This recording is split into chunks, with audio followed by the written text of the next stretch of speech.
Selamat malam Bapak Ibu Saudara-saudari yang saya kasih di dalam Tuhan. Saya senang sekali bisa menyapa Anda di dalam kebaktian doa malam pada malam ini.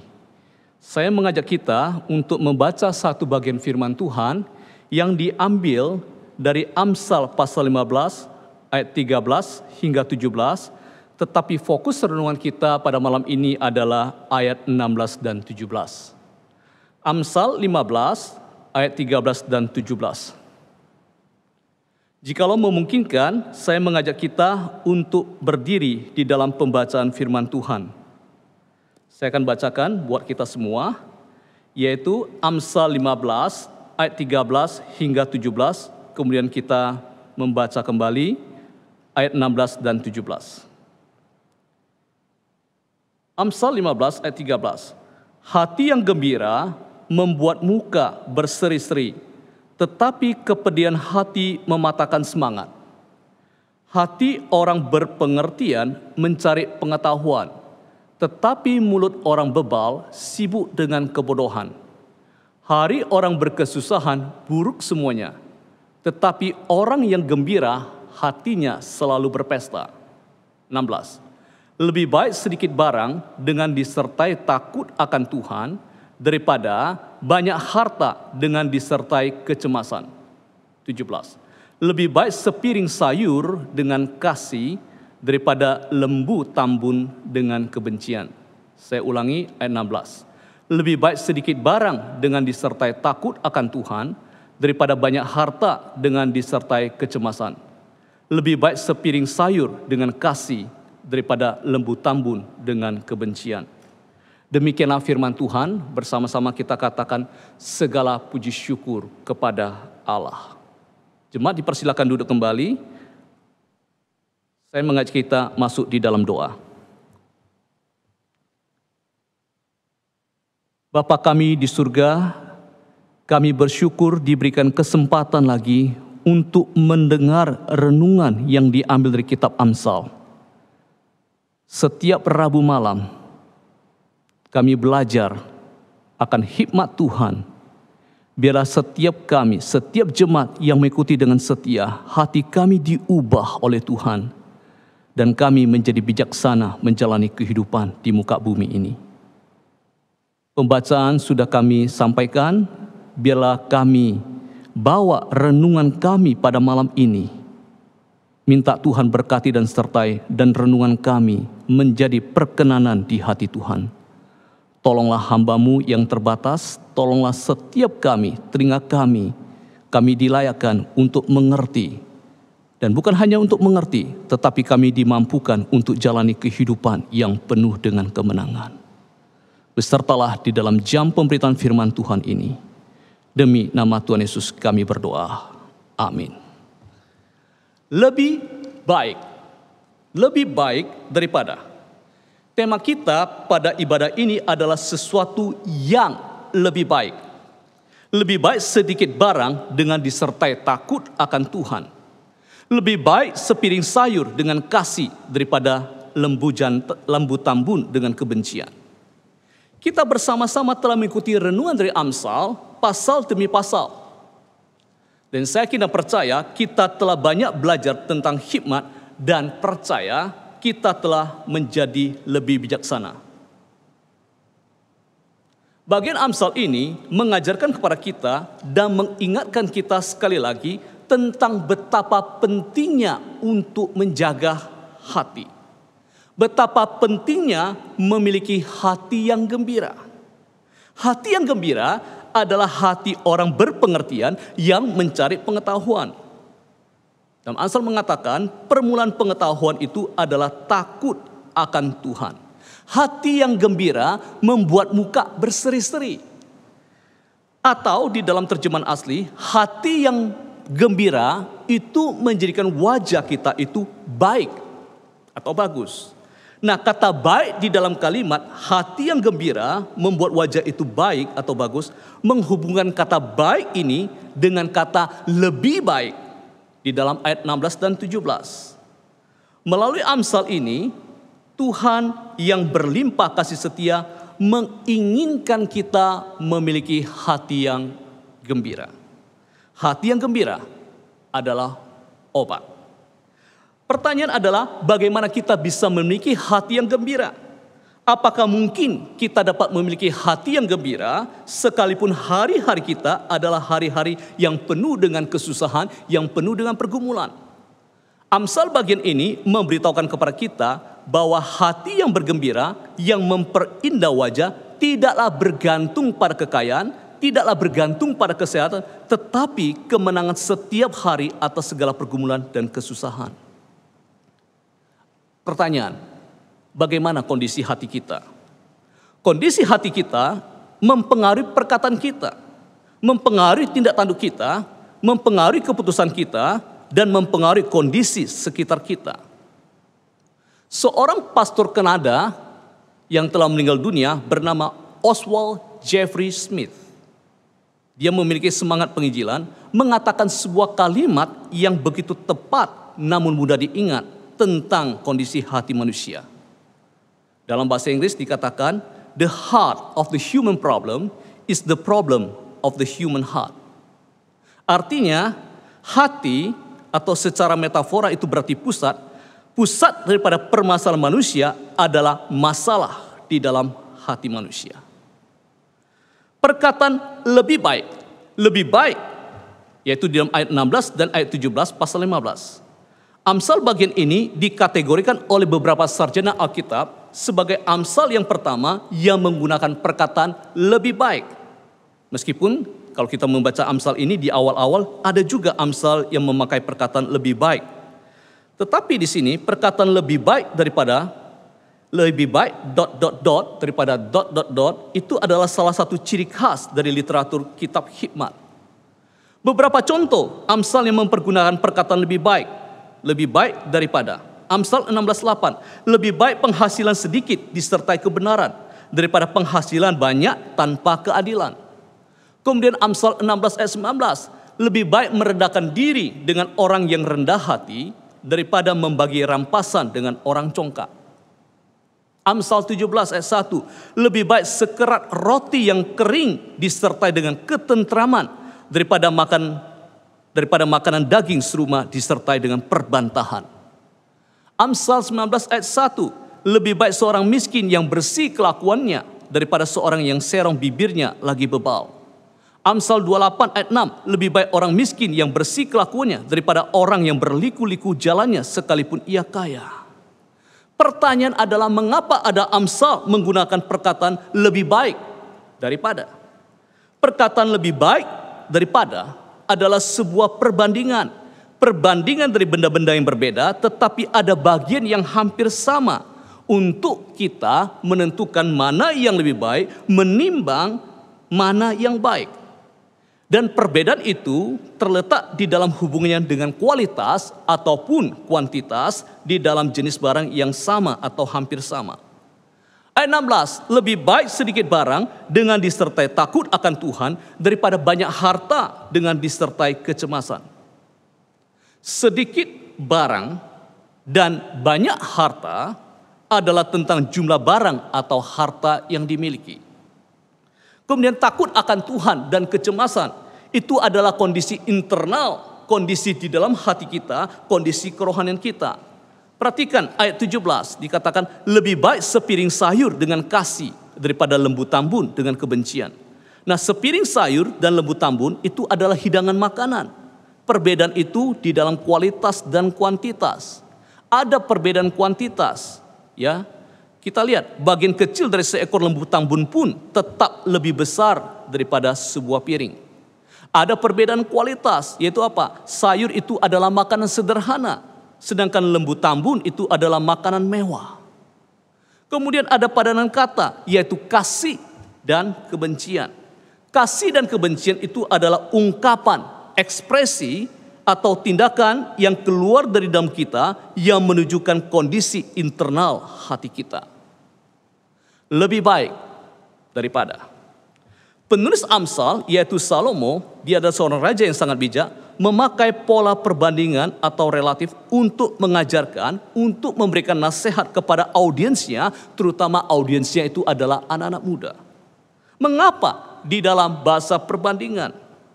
Karena perbandingan atau Karena kita kenal dalam filsafat itu sebagai relativisme, perbandingan atau relativisme itu lebih mudah diterima oleh umat manusia yang berdosa.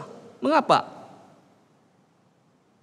Pertanyaan ini, ya, kalau kita melihat ini, ternyata juga berlaku pada waktu dahulu dan bahkan untuk kita yang hidup di dalam zaman postmodernisme, yaitu di mana sebagian umat tidak lagi mengakui adanya kebenaran yang mutlak, kebenaran yang absolut.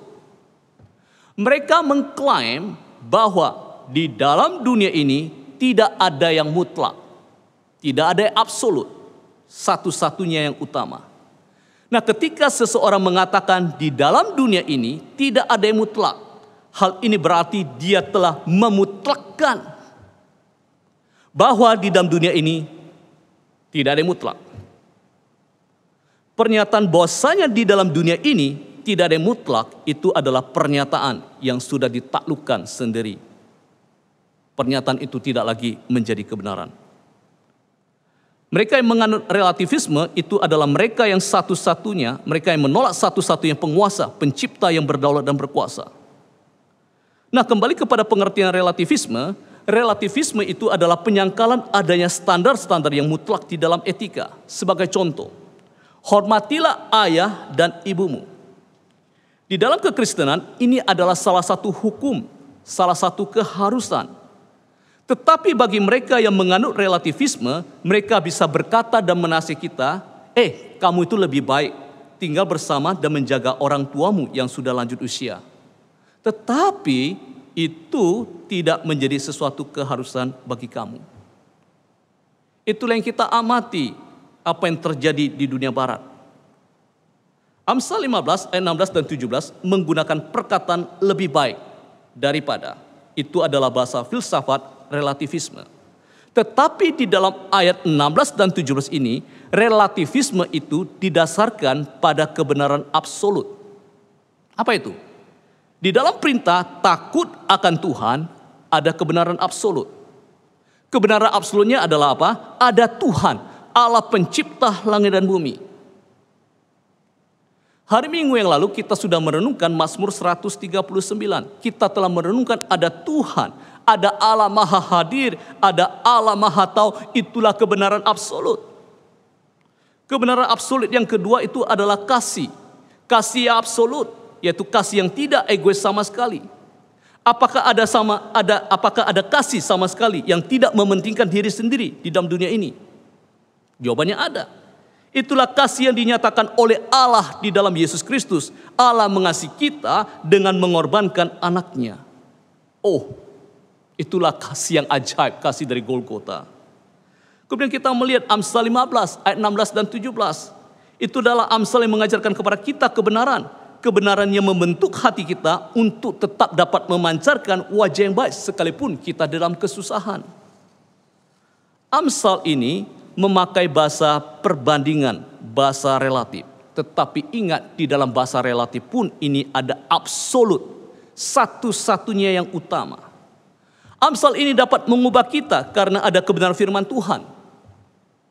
Mengapa lebih sedikit barang dengan disertai takut akan Tuhan daripada banyak harta dengan disertai kecemasan? Mengapa lebih baik sepiring sayur dengan kasih daripada lembu tambun dengan kebencian?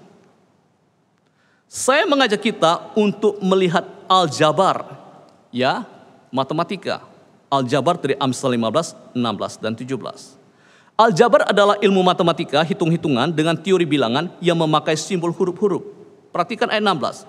Lebih baik sedikit barang dengan disertai takut akan Tuhan daripada banyak harta dengan disertai kecemasan. Mari kita aljabarkan kalimat ini. Sedikit barang berarti kurang atau negatif, kita sebut saja sebagai negatif B. Kemudian takut akan Tuhan berarti positif, kita sebut saja sebagai positif T. Banyak harta kita sebut sebagai positif H.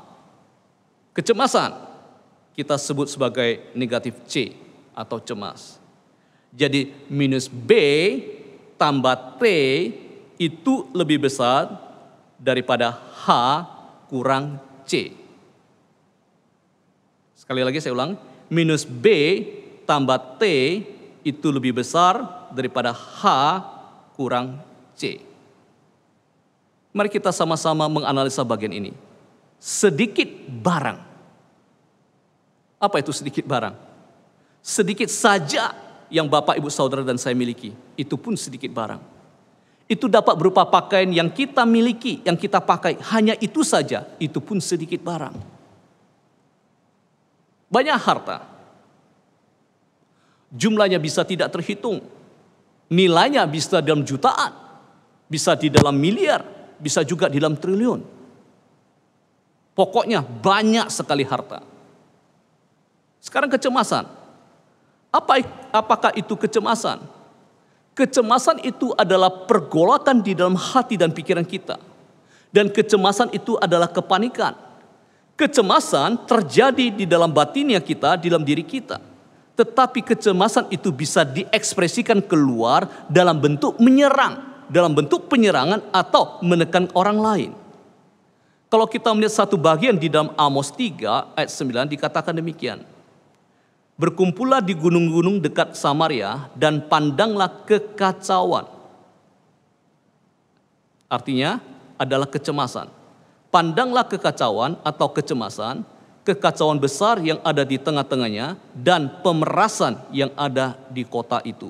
Amos 3 ayat 9. Perhatikan, kekacauan dan pemerasan.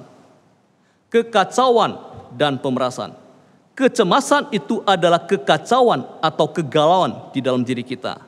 Dan kekacauan di dalam diri kita dapat mengakibatkan pemerasan atau penyerangan kepada orang lain. Jika kecemasan tidak segera ditangani dengan baik, kecemasan dapat menjadi depresi yang dalam, menjadi penyakit, bahkan menjadi tindakan kriminalitas. Secara medis kita tahu ada yang mengalami tingkat kecemasan yang ringan, ada juga yang mengalami yang berat. Seandainya,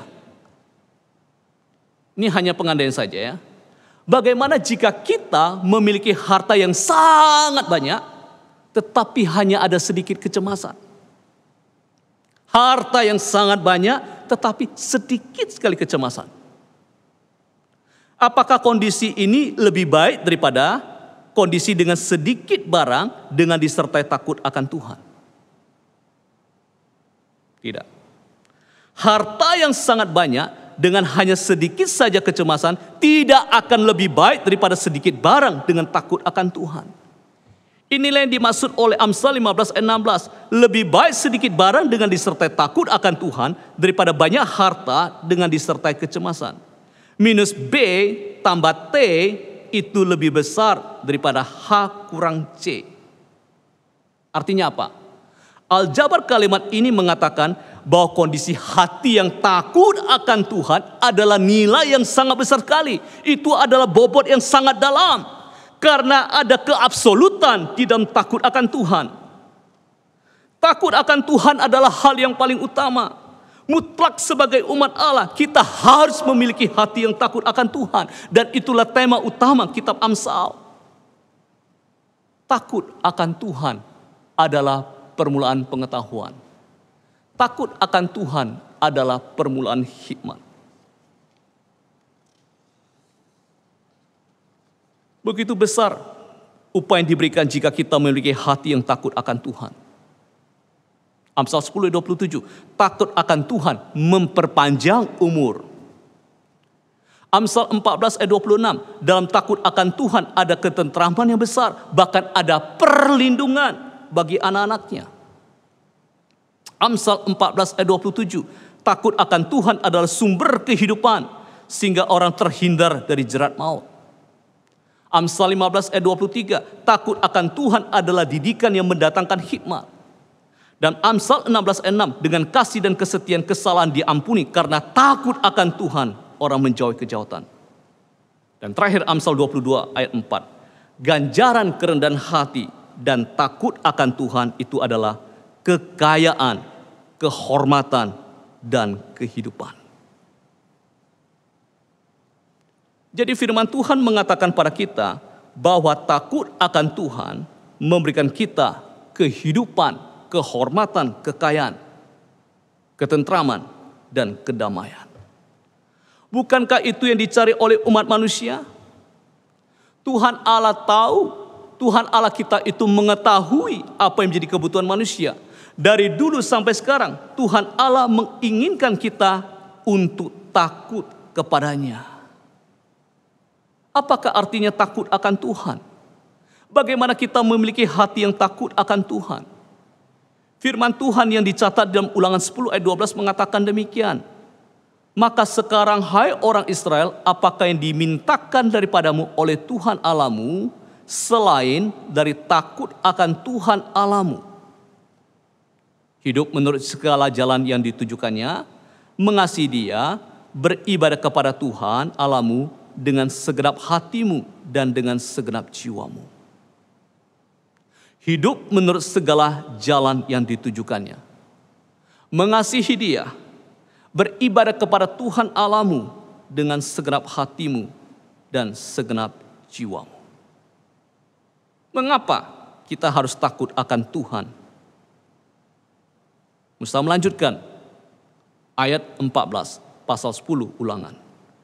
Sesungguhnya, atau lebih tepat, lihatlah Tuhan Allahmu yang empunya langit, bahkan langit yang mengatasi segala langit dan bumi dengan segala isinya. Oh, Tuhan kita adalah pencipta, Dia adalah maha kuasa, Dia adalah maha tahu, tetapi Dia juga adalah maha kaya. Karena semesta alam ini, langit, bumi dan segala isinya itu adalah milik Tuhan.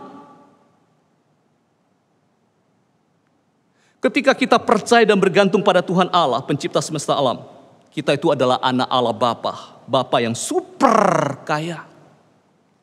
Jika kita memohon bergantung kepada Allah, maka kecemasan apapun, betapa cemasnya kita, kecemasan, kepanikan kita, pergulatan batin kita akan hilang, akan pudar. Karena apa? Ada janji pemeliharaan Tuhan Allah kita. Dia Tuhan Allah mengasihi kita dan menjaga kita setiap anak-anaknya. Seperti pemazmur Daud di dalam Mazmur 139 yang kita sudah renungkan hari Minggu yang lalu. Dia mengatakan, dia menuliskan demikian. Jika aku berkata, biarlah kegelapan saja melingkupi aku, dan terang sekelilingku menjadi malam, maka kegelapan pun tidak menggelapkan bagimu, Tuhan Allah. Dan malam menjadi terang seperti siang, kegelapan sama seperti terang. Itu berarti secercas saja terang itu ada, sudah mengusir kegelapan. Secerca terang saja itu sudah mengusir kegelapan. Sama seperti terang yang menaklukkan kegelapan. Kegelapan tidak dapat menguasai terang. Demikianlah takut akan Tuhan akan menaklukkan atau meniadakan kecemasan.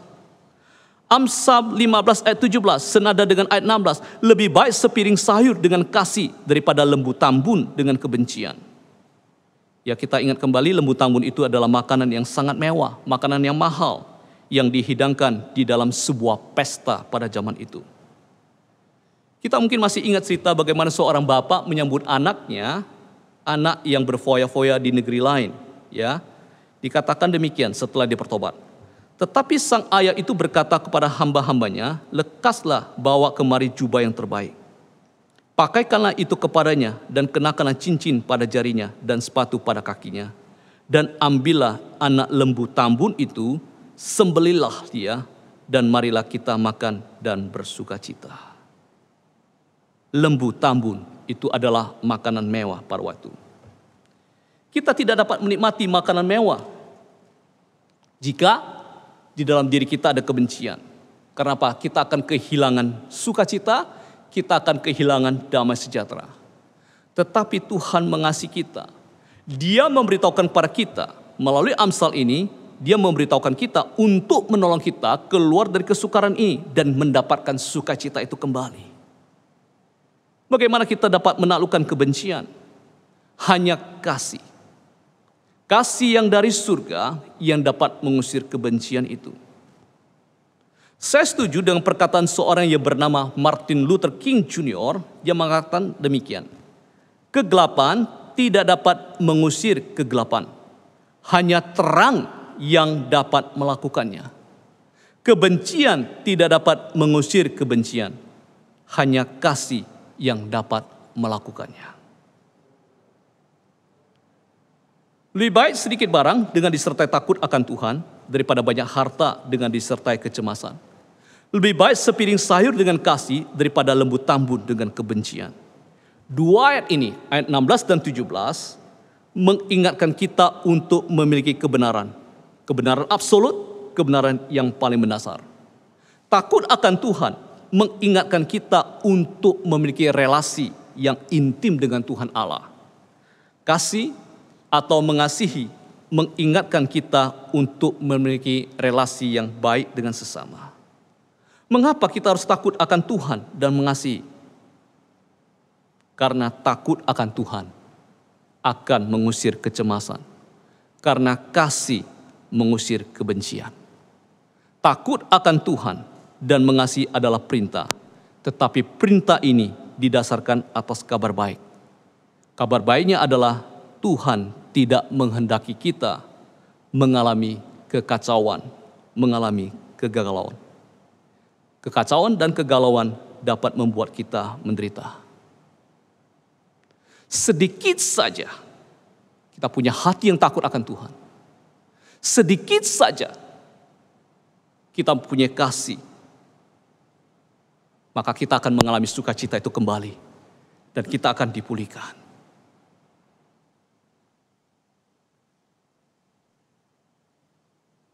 Mari kita masuk di dalam doa.